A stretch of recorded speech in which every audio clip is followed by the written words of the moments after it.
Hello everyone and welcome back to DET Coach's Beginner's Guide to the Duolingo English Test. In the previous lesson, we completed Listen and Respond. In this lesson, we'll continue with the same question and focus on the final stage, Summarize the Conversation. This stage has its own 75-second timer. Once the page appears, organize the conversation you just heard into one complete paragraph. You do not need to recount it line by line. Preserve the main thread by explaining who had the problem, what the problem was, what advice the other person gave, and what they ultimately decided to do. After the final response question, do not rush to the summary page if you still have time left in the first 6-minute and 30-second section. Review the conversation preserved on the page and organize the information you will need for your summary. In this example, a student asks a professor for help before a Friday deadline because the focus of her research paper is unclear. The professor advises her to narrow the scope to one question about student study habits. The student already has 2 articles and plans to look for one more that day.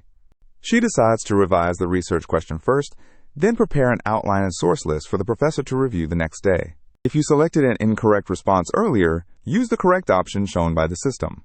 Do not include information from the incorrect branch in your summary. When the summary page opens, the instruction is, write a summary of the conversation you just had. The 75-second timer begins immediately. In practice, you can use the first 15 seconds to write who the speakers were and what the main problem was. Next, write the professor's advice and the student's decision. Use the final 15 seconds to add the time details and check for obvious spelling and grammar errors. Do not compose a complete paragraph in your first language and then translate it mentally. Write clear English sentences directly, linking the problem, solution, and next step.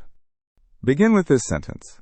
A student met with her professor because she needed to narrow the focus of her research paper before Friday. A student and her professor established the relationship between the speakers. Needed to narrow the focus explains the problem with the paper. Before Friday preserves the deadline.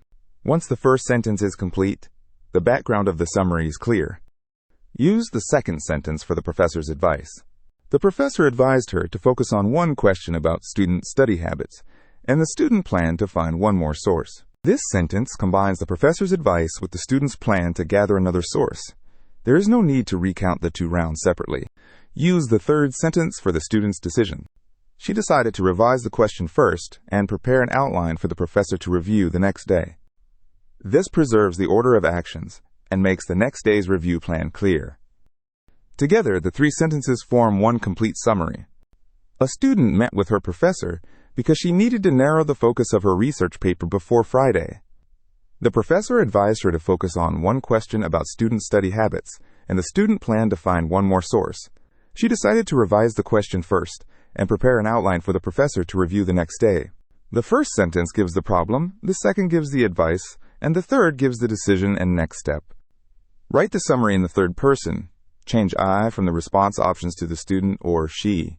Use past tense verbs such as met, needed, advised, planned, and decided, because you are summarizing a conversation that has already taken place. Once the content is complete, check the references to each speaker, verb forms, spelling, and punctuation. Suppose you write only, a student talked to a professor about a paper, the professor gave advice, and the student agreed. There are no obvious grammar errors, but the content is too vague. The reader does not know what was wrong with the paper, what advice the professor gave, or what the student planned to do next. Another common problem is recounting every turn in the conversation. You may spend so much time describing the process that you never reach the final decision. Use a fixed order for your summary, the speakers and problem, the advice or solution, and the final decision and timing. Cover the essential content first, then use any remaining time to check your language. You have now completed all 4 stages of interactive listening. I'll see you in the next lesson.